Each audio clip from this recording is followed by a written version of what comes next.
पिछले 5 सालों में बीजेपी सरकार के मंत्री और मोदी भक्त हमें ये बताते नहीं थके कि कैसे चौकीदार नरेंद्र मोदी ने अंतर्राष्ट्रीय जगत में भारत के नाम के झंडे गाड़े, चीन के राष्ट्रपति शी जिनपिंग को गुजरात में झूला झुलाया, पूर्व अमेरिकी राष्ट्रपति ओबामा से तो उनके तू तड़ाक के रिश्ते थे। लंदन के वेम्बली स्टेडियम से लेकर न्यूयॉर्क के मेडिसन स्क्वायर तक उन्होंने एनआरआई की वाहवाही लूटी। अब जरा फास्ट फॉरवर्ड करते हैं और बात करते हैं आज की, मौजूदा समय की। अमेरिका की मशहूर साप्ताहिक टाइम मैगजीन ने अपने ताजा अंक में मोदी पर कवर स्टोरी छापी है।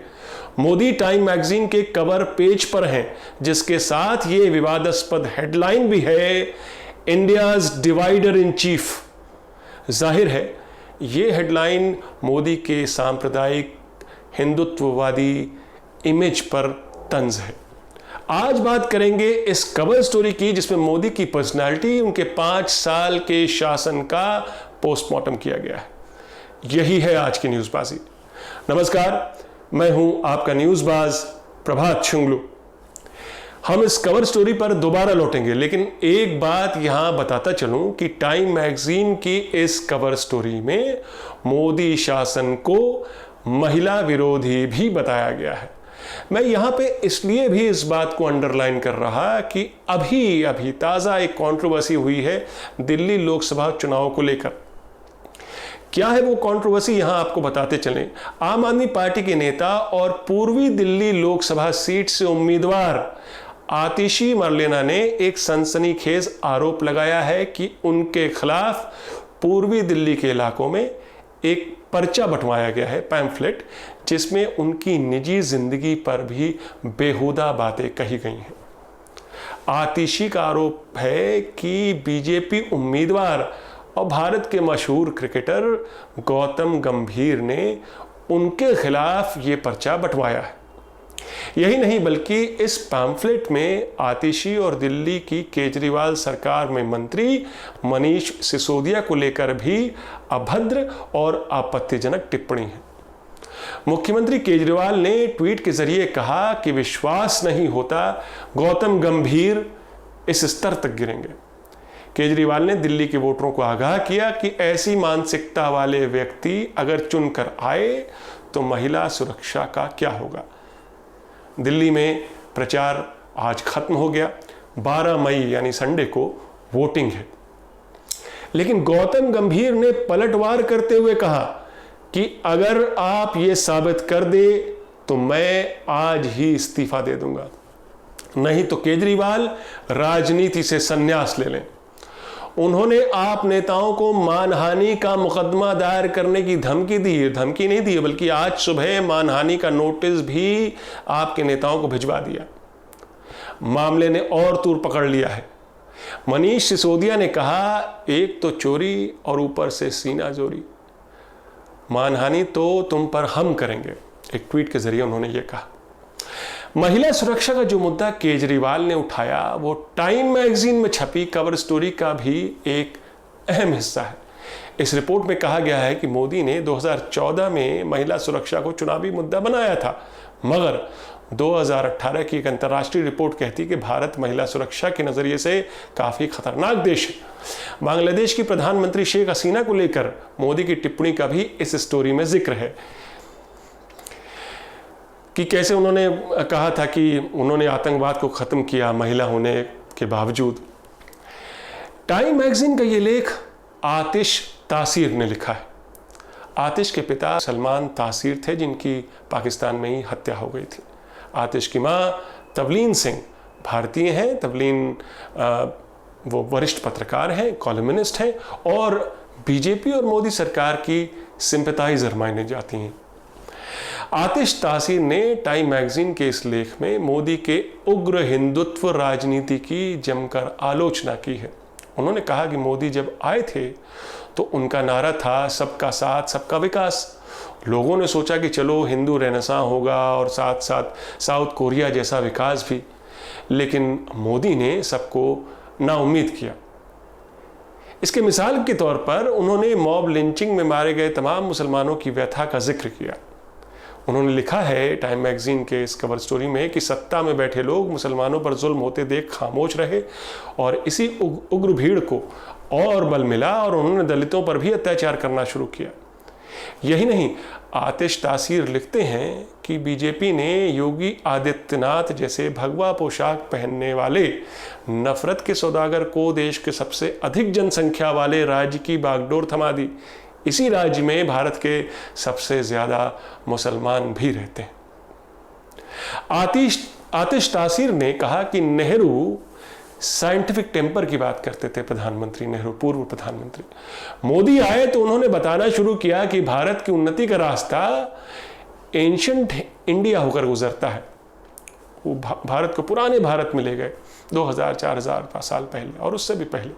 साइंटिफिक टेम्पर तो दूर, वो तो ये कहानी बताने लगे कि भारत में पहली प्लास्टिक सर्जरी तब की थी जब भगवान शिव ने गणेश की सूंड लगाई थी। यानी मोदी ने हर वो बात रखी, कही और उसका पालन किया और करवाया जिससे सरकार की इमेज बनी कि दरअसल वो एंटी इंटेलेक्चुअल है। लिबटार्ड और सेक्युलर जैसे शब्द भी मोदी भक्तों के ही दिए हुए हैं। कुल मिलाकर ये कि मोदी अपने वायदे पूरे करने में फेल कर चुके हैं। आतिश अपने लेख को कंक्लूड करते हुए कहते हैं कि चूंकि मोदी हर फ्रंट पर फेल कर चुके हैं, इसलिए वो अब देश में ही दुश्मनों की तलाश करते रहते हैं।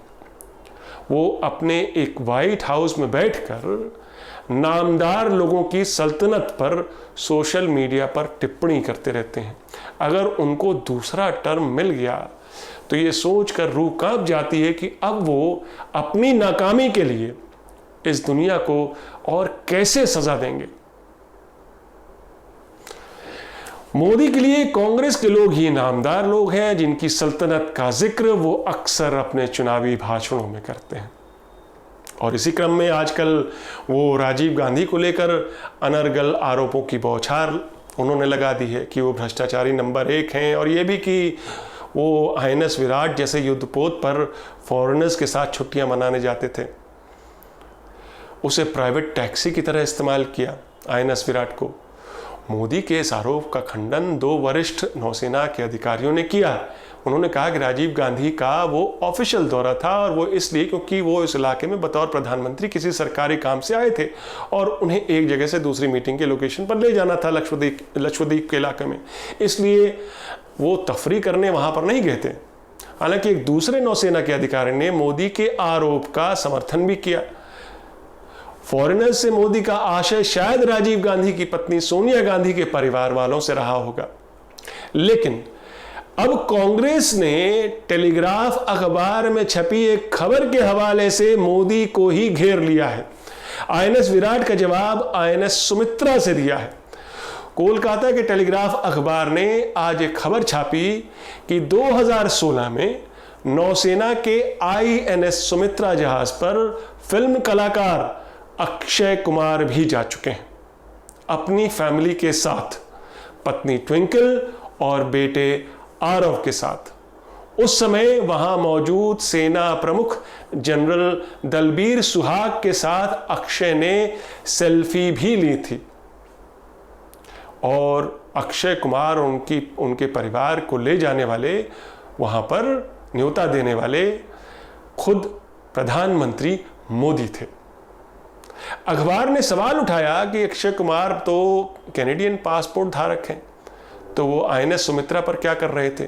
और यही सवाल अब विपक्षी नेता भी पूछ रहे हैं, कांग्रेस भी पूछ रही है। बाद में बल्कि अक्षय कुमार ने अपने इंस्टाग्राम पर मोदी जी की एक फोटो भी डाली दूसरे दिन, जिसमें प्रधानमंत्री मोदी अक्षय कुमार के बेटे आरव का कान खींच रहे हैं। जो अक्सर वो बच्चों का कान खींचते तस्वीर आपने देखी होगी उनकी, दुनिया के भी कान उमेटते रहते हैं वो। अक्षय कुमार ने लिखा था उस फोटो के कैप्शन में, proud moment in a father's life when the prime minister pulls your son's ear in jest and calls him a good boy. प्रधानमंत्री मोदी उस समय विशाखापट्टनम तट पर इंटरनेशनल फ्लीट रिव्यू के उद्घाटन के मौके पर पहुंचे थे। तो कुल मिलाकर ये कि मोदी जी का बार बार सच से सामना होता रहता है, लेकिन सच को वो स्वीकार नहीं कर पाते, लगातार झुठलाते रहते हैं।